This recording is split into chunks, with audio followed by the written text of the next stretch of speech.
Peggy 18.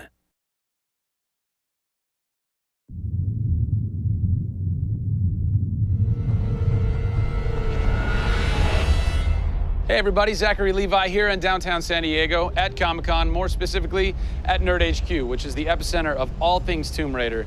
The anticipation is building as the team from Crystal Dynamics continues to say that this could be the game of their careers. Today we're going to dig a little bit deeper into the story with some of the key writers and designers who are brave enough to tackle the origin stories of Lara Croft.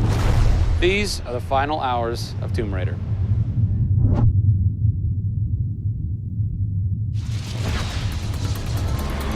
We're in downtown San Diego. We're at Nerd HQ. Fans, the public, will get to play the game for the first time ever. Are you nervous?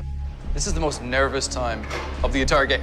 This is huge for us. This is the first time we're giving anybody the opportunity to put their hands on the game. It's not finished yet. It's hard to send it out into the world like that. It's a little young, it's a little fresh. When you put it in the public's hands, you're getting a very raw, unfiltered, like, hey, this is what we love and this is what we don't. You'll start to read about it now. You'll start to see it online. You'll start to get people's perspectives. We're making sure that we make it the best thing that we can for the fans, and these are the fans. Why make an origin story? You could just kind of continue with the Lara Croft Tomb Raider saga, but you didn't. Why? We didn't start with the idea of doing an origin story, actually. We started with the idea of doing something fresh. There haven't been very many games that have the opportunity to go back and tell the true origin story. There is very few games like this. In the history of the Tomb Raider franchise, there has not been a female lead writer until now, RHIANNA Pratchett. For me, I didn't think of it like we needed a female writer to do that. RHIANNA just nailed it. RHIANNA Pratchett. Yep. Does it take a woman to know a woman?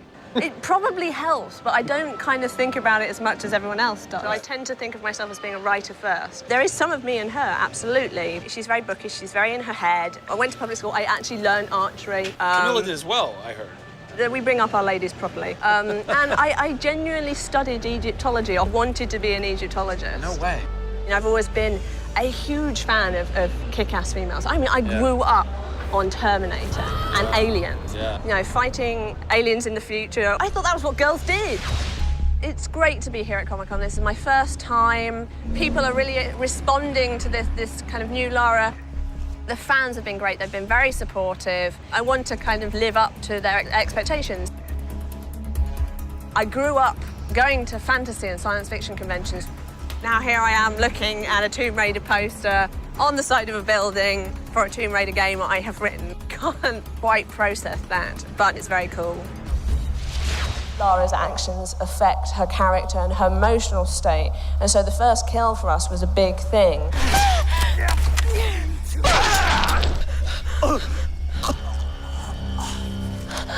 It's not comfortable to watch, and it shouldn't be. Oh, God! And it is about picking yourself up, despite the fact that you're scared. You can't have bravery without fear. In video games, you're kind of tweaking all the way down to delivery. Yeah. Blessing or curse. Games development can be quite harsh on narrative. You know, you can lose levels or characters. You have to be amazingly flexible. When is the script finally finished? You get insight when you see it through your audience's eyes. Yeah. So once the story gets to a point where we can start sharing with people, where we can start putting it on the screen, then we start to understand, are people getting from it what we want them to get from it? The feedback is that it's really fulfilling our primary goals of delivering a story that introduces people to a Lara Croft, but also just takes them on an amazing adventure.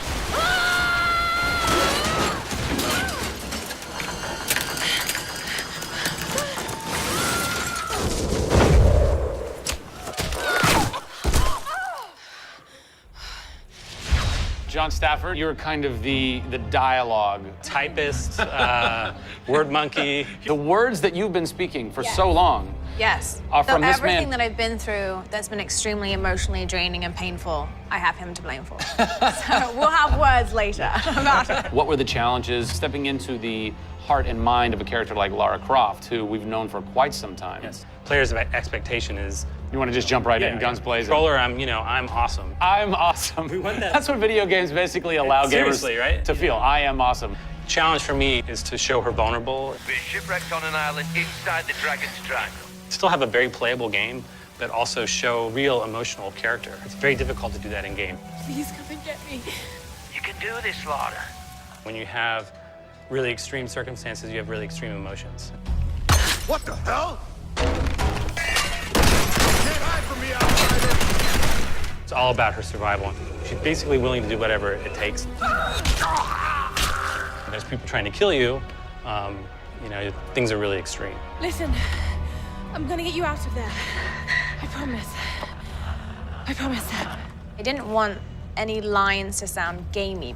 There was a good collaboration of making sure that really that didn't happen. That's very difficult writing, you know? How do you write a line that isn't just like, I should go there? Yeah. You know? Yeah. You know, I mean, that's... I bet there's something hidden in that crate.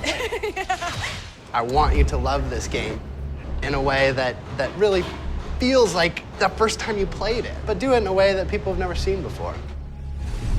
For me, it's crazy not to look at this as an opportunity to really start that dialogue.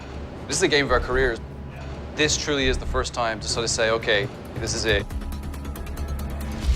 Well, now that we know a bit more about what it takes to reimagine an icon from the ground up, we're headed east to go behind the sounds of Lara's journey, a journey that is heightened and shaped by cinematic score and sound design. I hope to see you on the next episode when we talk to who's behind what we're hearing in Tomb Raider.